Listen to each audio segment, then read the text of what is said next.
was old, advanced in years, and Jehovah had blessed her in every way, and would have said to the oldest servant of his house, who ruled over all that he had, please put your hand under my thigh,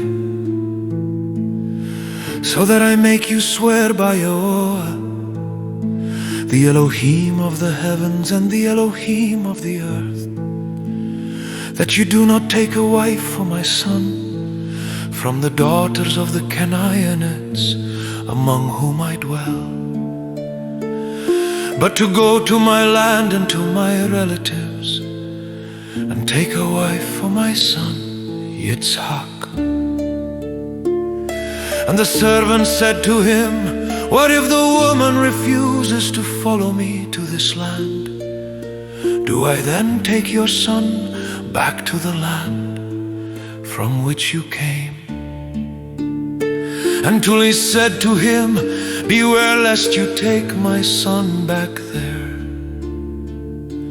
Yahweh Elohim of the heavens, who took me from my father's house and from the land of my relatives, and who spoke to me and swore to me, saying, to your seed I give this land. He sends his messenger before you, and you shall take a wife for my son from there. And if the woman refuses to follow you, then you shall be released from this oath. Only do not take my son back there. Then the servant put his hand under the thigh of his master and swore to him concerning this matter. And the servant took 10 of his master's camels and left, for all his master's good gifts were in his hand. And he arose and went to Aram Naharaim, to the city of Nahor.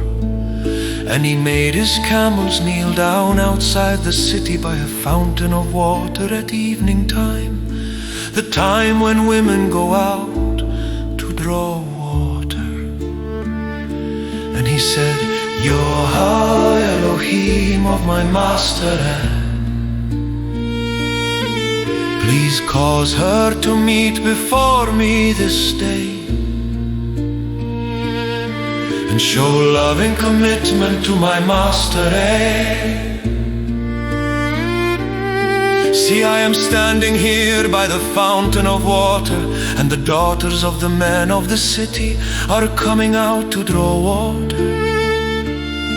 Now let it be that the young woman to whom I say, please let down your jar to let me drink, and she says, drink, and let me water your camels too.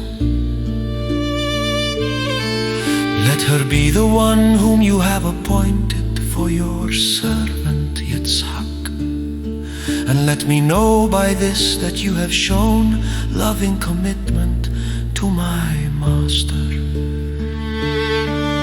And it came to be, before he had ended speaking, that Mahiah, who was born to Bethuel, son of Milcah, the wife of Nahor, Ayan's brother, came out with her jar on her shoulder.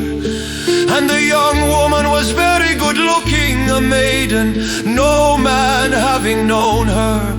And she went down to the fountain, filled her jar, and came up.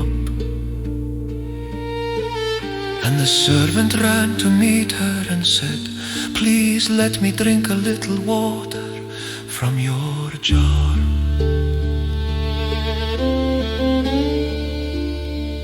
And she said, drink, my master. And she hurried and let her jar down to her hand and gave him a drink.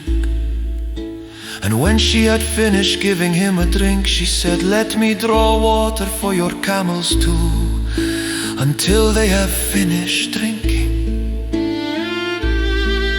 And she hurried and emptied her jar into the trough, ran back to the fountain to draw water, and drew for all his camels. And watching her, the man remained silent in order to know whether Yehoah had prospered his way or not. And it came to be when the camels had finished drinking that the man took a golden nose ring weighing half a shekel, and 2 bracelets for her wrists weighing 10 shekels of gold, and said, "Whose daughter are you? Please inform me. Is there room in your father's house for us to spend the night?"